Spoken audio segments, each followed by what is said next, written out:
Ha llegado un conocido y prestigioso periodista peruano aquí que se llama Gonzalo Rojas. Es mucho menor que yo, pero lo conozco hace muchos años. Gonzalo, ¿qué tal? ¿Cómo te va? ¿Cómo estás? Buenos días.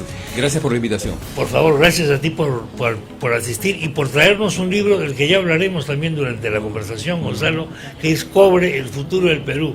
Justamente cuando estamos hablando de proyectos mineros y de que deberíamos estar aprovechando los buenos precios que hay a nivel mundial ahora para ciertos metales.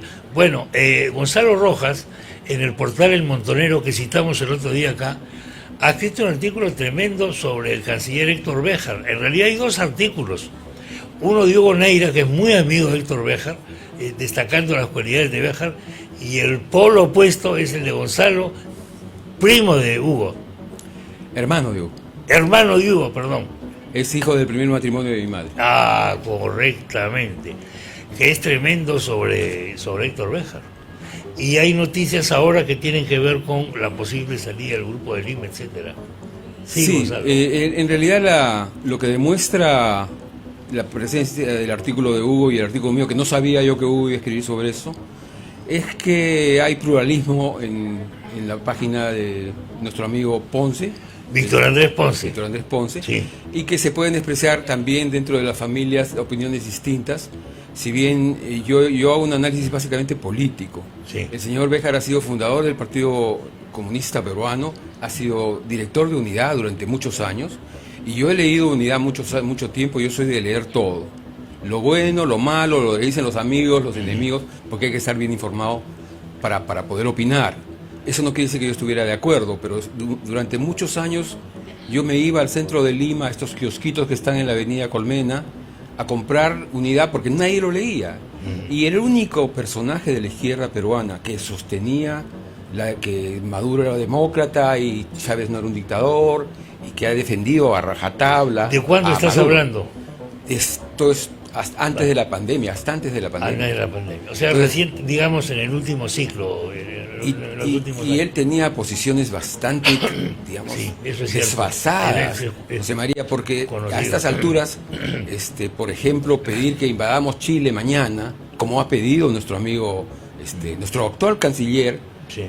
Y forma parte de una asociación que, entre otras cosas, o sea, el señor Béjar no solamente porque ha sido guerrillero, eso es hace 40, 50 años. Sí, claro, además él ha sido, fue juzgado y amnistiado también. Fue amnistiado en la época de Velasco, ¿no? En la época de Velasco, sí, pero es una amnistía, hermano. Bueno, pero, y por último, en esa época también está, digamos, hubo gente ahí que participó en este movimiento, claro. como Javier Heró, que luego ha sido reivindicado. Yo también digo ahí que uno de los problemas que tuvo el señor Béjar fue el no haberse muerto en la guerrilla, ¿no? El haber sobrevivido, que fue visto por mucha gente de izquierda como una especie de pecado. Cierto o no, la verdad es que mucha gente decía, ¿cómo murió Javier Heró y no murieron ustedes, ¿no? Hubo varios que sobrevivieron. Claro que eran circunstancias distintas. Javier Heró murió madre de Dios, ¿no? Claro, era pues de muy mal gusto no morirse ahí. Entonces, yo creo que independientemente de reconocer... Yo ya pasó mi cuarto de hora para morirme con dignidad también, ya soy un veterano. Sí, pues en esas estamos, todo el tiempo. Eres mucho más joven. Bueno, entonces tú has seguido esto y a ti te parece que lo que está ocurriendo ahora es, con relaciones exteriores del Perú, es un poco eso. Es una provocación. Aplicar esos proyectos. Es una provocación.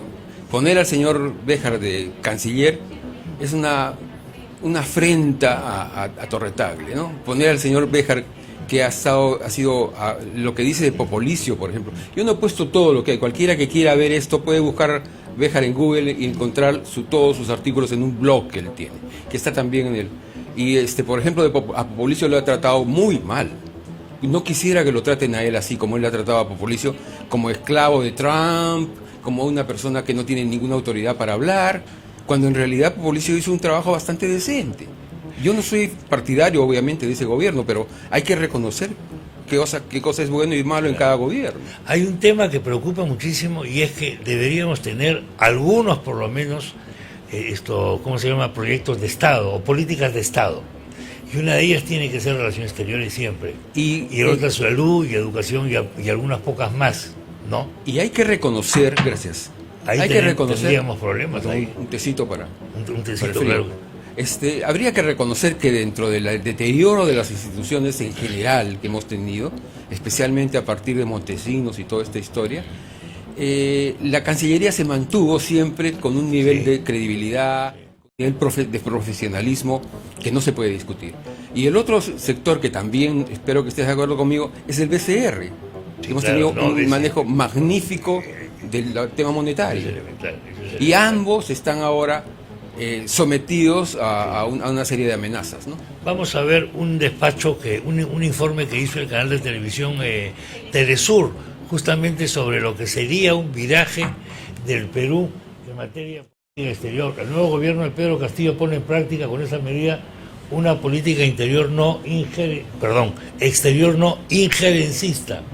Sabe Dios qué significa eso. El canciller del Perú, Héctor Béjar, anunció el retiro de su país del llamado Grupo de Lima. Esto es una información que está sacando Telesur. No ha sido desmentida hasta el momento, ¿no? No, bueno, eso lo ha dicho. Claro. Como parte de la implementación de una política exterior no injerencista a instancias del presidente Castillo. ¿Conoce bien el presidente Castillo lo que es el Grupo de Lima? No sé si lo conoce. Ahí está. Y acá está lo que dice Vladimir Cerrón. Perú no será más parte del Grupo de Lima, grupo de palomillas como lo llamé en Caracas, que en realidad son el Grupo de Washington. Toma mientras. Un grupo que expresa el neocolonialismo contemporáneo. Latina tiene que ser libre y soberana. Vladimir Cerrón. Sí, pues yo no Vladimir creo que... Cerrón se pronuncia en todos los temas y en todas las coyunturas. ¿Ah? Sí. Y además el otro día alguien me hizo... Pero por favor, él es el secretario general del partido. Él no ha engañado a nadie. Entonces, y la gente no ha votado por el Partido Perú Libre, no ha votado por una constituyente.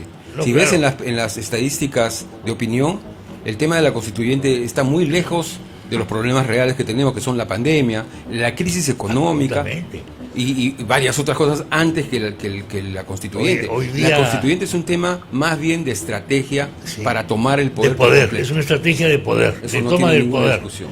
Una cosa es ganar las elecciones y otra cosa es ganar el poder, ¿no? Sí. Como se decía antiguamente, ¿no? Ahora, es verdad que era previsible que el canciller actual iba a orientar las relaciones exteriores hacia la simpatía con Maduro, el validar un poco toda la política del grupo ALBA, ¿no?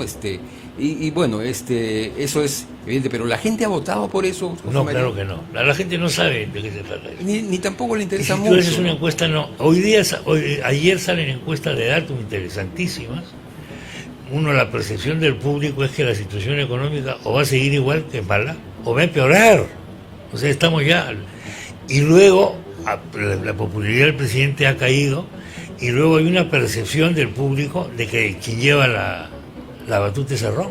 Sí. Eso es lo que la gente está percibiendo. Ahora, yo creo que es bien importante también, dentro de la narrativa, como se dice ahora, del periodismo, hay que reconocer que la derecha y la centroderecha peruana y el centro peruano han hecho un papelón en las elecciones pasadas. Han hecho un papelón. En vez de ir juntos, de considerar juntos una sola candidatura, ha habido candidaturas separadas que en conjunto hacen más del 50%. Sí, Sin embargo, la ambición y la falta de liderazgo tiene que enmendarse eso, porque uno de los principales problemas para enfrentar al señor Castillo es la falta de liderazgo en la oposición. No puede ser que el líder de la oposición sea Luis de Flores, con todo el respeto que le tengo a Luis de Flores, porque Luis de Flores ya tuvo su momento. Y el señor del Castillo también. No puede ser que el líder de la oposición sea Lourdes Flores o la propia Keiko Sofía Fujimori, para decirlo con todas sus letras. ¿Tú crees que en el Congreso actual, como se está viendo las diferentes reacciones que está viendo, interpelación sí, interpelación no, diálogo sí, diálogo no, censura, vacancia o interpelación ministro por ministro para votarlo, se va a producir un criterio más o menos aceptado por parte de la oposición, o ves diferentes tendencias ahí? José María, buscaría otro ángulo para disparar ahí. Me parece que es bien importante desde el punto de vista de lo que te decía antes, del liderazgo de la oposición, que, por ejemplo, dos mujeres que están haciendo un papel muy importante ahí, la señorita Chirinos, hija de nuestro amigo Chirino Soto, que fue un brillante congresista, más allá de cualquier discusión sobre su posición política, claro. Y la señora Alba, Sí. que está presidiendo el Congreso, tienen una oportunidad de oro para liderar la oposición. Porque también entre los jóvenes que han salido en las marchas, en los mítines, también hay gente interesante, ¿no? El hijo de Gersi, hay otro muchacho por ahí también, pero hay que pensar que la coyuntura es como una ola. ¿Quién va a correr la ola? Cuando esto ocurrió en China, apareció Mao, ¿no? Cuando ocurrió esto en Rusia, apareció pues Lenin, ¿no es cierto? Y cada coyuntura crea a sus líderes. Entonces, si es que cualquiera de estas dos personas logra un liderazgo apropiado, logra montarse bien sobre la ola y orientar apropiadamente a la oposición, independientemente de si hay o no censura, el ascendiente que puede lograr puede hacer que el señor Castillo, que está de caída en las encuestas antes de empezar, o sea, apenas ha empezado con una opinión favorable menor que la desfavorable. Esto es a la semana, esto es dato, 41 desaprueba, justamente 39 aprueba, y luego lo que tenemos ahí es la descomposición regional de los datos, pero es evidentemente una caída, y se nota en la calle esto. Sí, ciertamente. Esto es una cosa que se nota en la calle. Y lo normal, José María, si recuerdas, es que las primeras meses la gente le da una especie de periodo de gracia. No ocurre así. Hay una expectativa altísima sembrada por el propio Castillo, que ha dicho en su discurso, ha prometido el oro del moro, libre ingreso a la universidad. Eso es imposible. O este tipo de ferrocarriles transversales, cada metro cuadrado cuesta más que toda una carretera. Cajamarca-Puno, ¿por qué no? Y Tumbes-Tacna. Sí, pues, ¿por qué no nos vamos de frente hasta Brasil, no? Mira, ¿por qué no hacemos Iquitos-Lima? Iquitos-Lima sería más importante. Me parece a mí más importante. Pero por supuesto. No conozco mucho el tema, pero me parece más importante. Lo que pasa es que es carísimo. Hasta ahora está desconectado. Eso no puede ser desconectado. Cada metro lineal de línea férrea cuesta 4 o 5 veces por lo menos. Bueno, no hablemos de Iquitos-Lima, hablemos de Iquitos No, igual, es más caro también. Limaguas. Es igual de caro, porque es o selva o zonas escarpadas. Los ingleses hicieron maravillas, de verdad, al principio del siglo pasado, en estas vías que hasta ahora sirven, ¿no? Sí. Hasta ahora la línea Mollendo-Arequipa sigue siendo usada con rieles de 1910. Correcto. Entonces, pero esto de ofrecer un ferrocarril a estas alturas, todas esas ofertas lo que hacen es crear más expectativa. Cuando él no puede echarle la culpa ni a Keiko Fujimori ni al gobierno anterior, que dicho sea de paso en el tema del COVID ha hecho un buen papel, hay que reconocer. Y hay que reconocer que la gente está más tranquila hoy día en la calle. Sí, pues. Entonces, por el tema de la vacuna. Está la gente más tranquila, eso es verdad. Entonces, yo creo que hay dos factores para ir, si quieres, entrando, que son bien importantes. La falta de liderazgo en la oposición, que ha permitido que un personaje que no sacó ni 18% en la primera vuelta pueda llegar a ser presidente. Y el segundo lugar, el tema de la pandemia. Este gobierno es hijo de la pandemia. Y lo ha dicho también, me parece, Cerrón, que es un tipo muy, muy hábil, muy inteligente, no se puede negar. Ahora, si la pandemia amaina y la reactivación económica funciona, la expectativa que ha creado Castillo se va a volcar en contra de él. No, eso va a ser terrible. Entonces, no se trata y está amainando ya por las vacunas, ¿no? Sino que esperar que Castillo, porque él quiere, o porque es buena gente, o porque es un patriota, cambie sus políticas, me parece que es un poco ingenuo. Un poco ingenuo. Y eso se encarga de repetirlo todos los días Vladimir Cerrón, lo de la ingenuidad. Eso se encarga. Y Vladimir Cerrón está hablando de la sucesión. Claro. ¿Quién es el sucesor? Él. Claro. La sucesión del poder, pues. ¿Qué te quería decir? Bueno, entonces, en materia de política exterior vamos a asistir a un viraje. Ya estamos viendo el viraje. Ya estamos viendo el viraje. Probablemente el primer viaje del señor Béjar va a ser a Venezuela. El modo en que Béjar se refiere a Estados Unidos ha sido muy ofensivo. Creo que además ha habido errores muy graves que ha cometido Castillo, como por ejemplo este anuncio de controlar la publicidad estatal. Dios mío. Acuérdate lo que ocurrió cuando en el Congreso anterior el señor Mulder presentó una iniciativa como esa y toda la prensa se volteó en su contra, porque hay muchos medios en provincias y muchos periódicos como La República también que viven del avisaje estatal en sus provincias, no en la versión de Lima, pero Las personas de provincias viven mucho del avisaje, no forzosamente estatal, sino el Poder Judicial, etcétera, ¿no? Del Estado en general. En general. El Estado en general. Ese es un grave error. ¿Para qué pelear con la prensa al principio? Sí, sí. Lo que hizo Chávez fue poco a poco ir minando a la prensa. Pero además esta pelea no amaina, acá en el Perú me refiero, sino se está agudizando.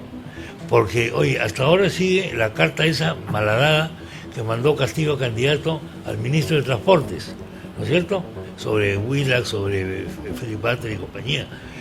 Y además, ahora ya la cosa cambió, porque ya es el presidente Castillo ordenándole al ministro de Transportes.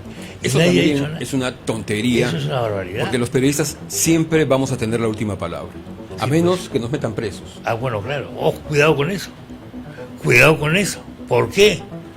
Porque están saliendo una serie de denuncias de, entre comillas, ciudadanos, denunciando a una serie de periodistas por un montón de cargos. Yo pienso que ese es un error porque victimizas a la prensa. Yo no digo que la prensa no se cometan errores, pero hay libertad de prensa y es uno de los fundamentos centrales de la democracia y de la estabilidad, José María. Si no hubiese sido por la prensa, el señor Humala hubiera ido con la gran transformación. Cambió a la hoja de ruta por la presión de la prensa. La prensa ejerce un papel, nos guste o no nos guste, y esto de decir que la prensa concentrada, yo creo que si es que hay gente que no está de acuerdo con lo que sale en el comercio, en sus medios, puede comprar otros, claro. Si no puede no ver Canal N y ver este canal, claro. Puede además poner su propio medio, hay libertad de expresión. ¿Qué va a pasar cuando el gobierno empiece a acosar a la prensa vía el Poder Judicial, vía los fiscales? Entonces, creo que ahí hay, yo sí creo que la prensa es un baluarte de la democracia. Quédate un instante, Gonzalo, para que escuchemos juntos nuestra sección de poesía. Hoy, por coincidencia, y tú lo has mencionado, toca la poesía de Javier Heró. Ajá. Y estamos en el momento de la poesía con Nicole. Adelante, Nicole. La poesía de Nicole en PBO. Hola, soy Nicole Salinas Vigio y este es el espacio poético de PBO. Toca hablar de un poeta que trágicamente se fue a los 21 años. Pero antes de irse, nos dejó sus poemas. Él es Javier Heró. Ya eran varios hermanos Heró, y con la llegada de Gustavo, la necesidad de cambiar de casa se hizo inevitable. Comenzó entonces la búsqueda del nuevo hogar para dejar atrás la vivienda en la calle San Martín. Pero ninguno de los chicos quería dejar Miraflores, el barrio donde habían nacido, crecido, jugado y hecho amistades. Papá Heró era miraflorino y mamá había vivido allí desde los 15 años. En Miraflores se conocieron, se amaron, se casaron y nacieron sus hijos. Por eso, Miraflores. La tarea no fue fácil y finalmente la búsqueda no llegó a ninguna parte. Fue entonces que decidieron adquirir la casa donde vivían y refaccionarla. Fueron largos e interminables meses de vivir en medio del polvo y del ruido, pero también de hacer nuevos amigos obreros. Una tarde Javier escribió algunos poemas y los introdujo en una botella al estilo de los náufragos que buscan exilio. Le pidió a su nuevo amigo, el albañil apellidado Pérez, que la enterrara entre los ladrillos frente a la puerta de entrada.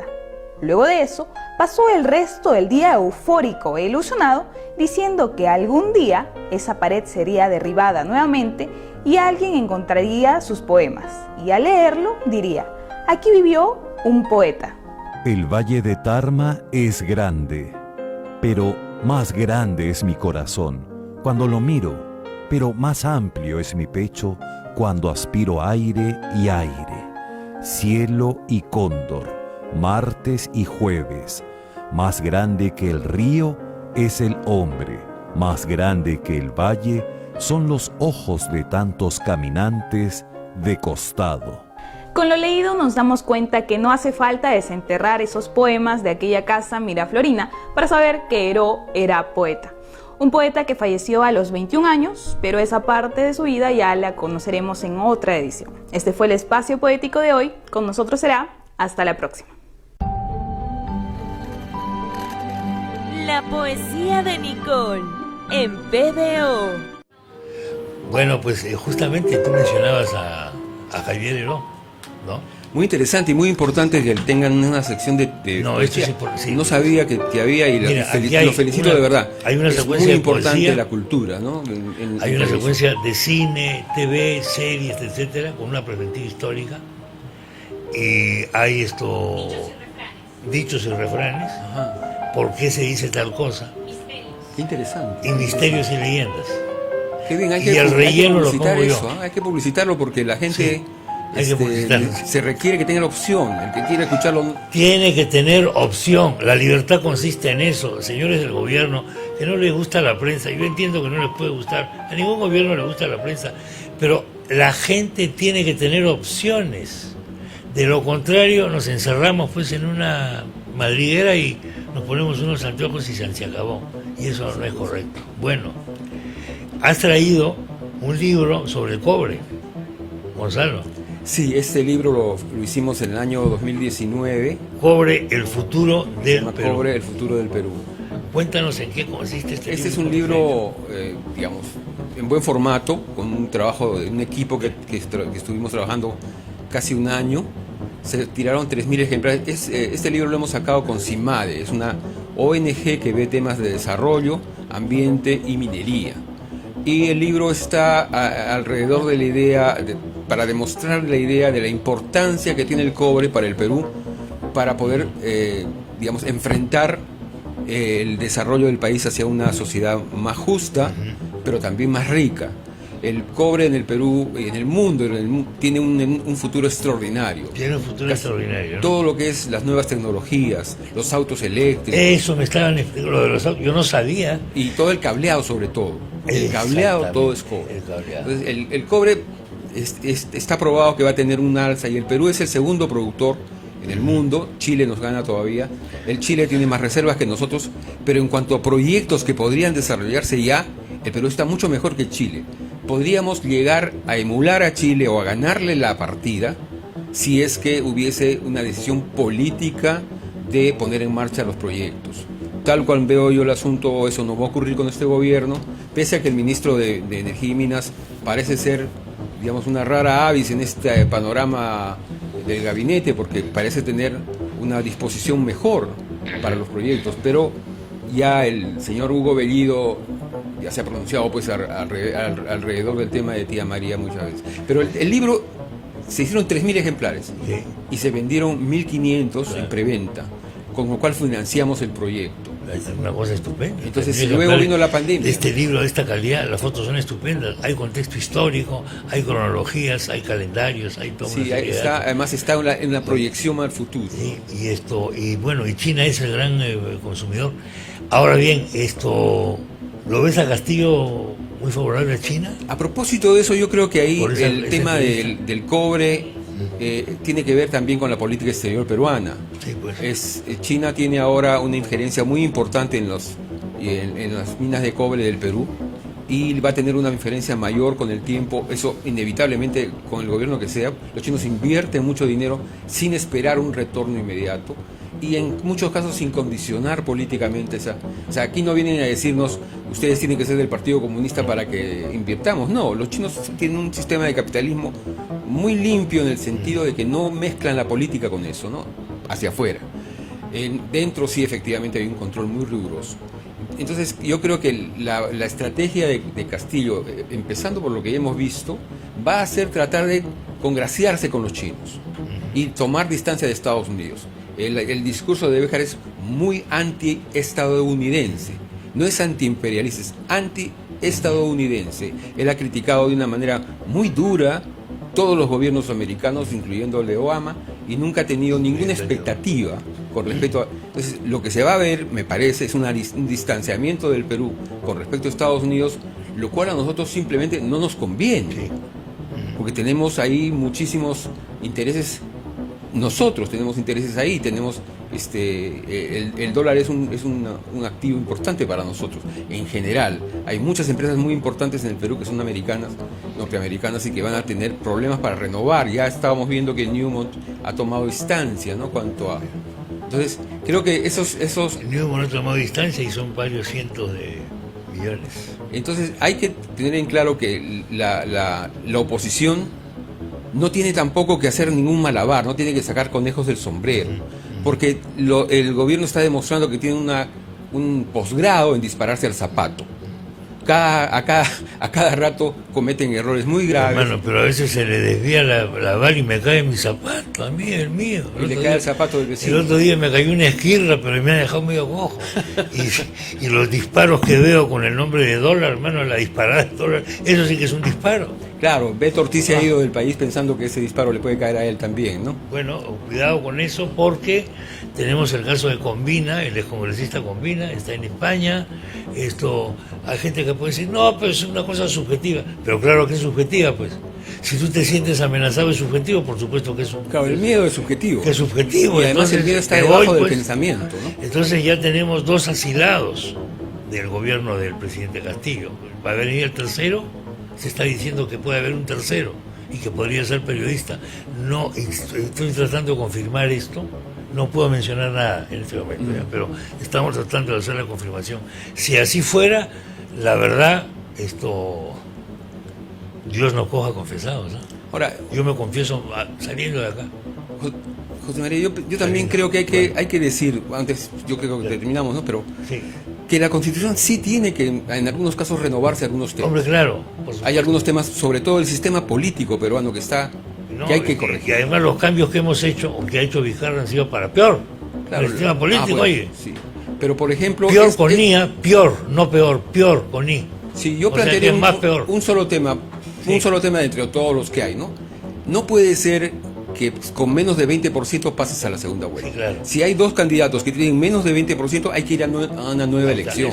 Eso hay que modificarlo, porque si no, no vamos al origen de los problemas. El origen del problema es una ley electoral mal hecha. Totalmente. Que hay que corregir, porque si no vamos a tener el mismo problema en las próximas elecciones, que alguien que tenga 11 puntos o 12 puntos de apoyo pase a la segunda vuelta. Y con la dispersión del voto que tenemos y la fragmentación. Entonces, creo yo ahí que todos estos gurús que han estado formulando la Constitución deberían reconocer que han metido la pata, ¿no? Difícil eso en el Perú, que alguien reconozca que ha metido la pata. Los periodistas reconocen que han metido la pata porque les da más popularidad. Por si acaso, reconozcan que han metido la pata, porque si han metido la pata, a lo mejor no han metido la mano. Ojalá sea así. Ojalá sea así, no sé. Puede ser. Gonzalo, gracias. Estamos en contacto. Muchas gracias. Estamos en contacto. Felicitaciones por el libro sobre el cobre. Nos vamos a ir a la pausa. Tenemos el tema, se está complicando el tema de la seguridad ciudadana, señores. No solamente porque me parece que hay mucha ignorancia en lo que respecta a lo que son las rondas campesinas creadas en Cajamarca, sino porque además se está tomando decisiones en el Ministerio del Interior que la gente de la policía no las ve bien. Claro, ellos están pues mudos, ¿no? Pero en fin, vamos a tratar este tema porque creo que importa a todo el mundo, tanto como la cuestión económica, la cuestión de la seguridad, con nuestro próximo invitado. Y luego les cuento de quién se trata, ya volvemos.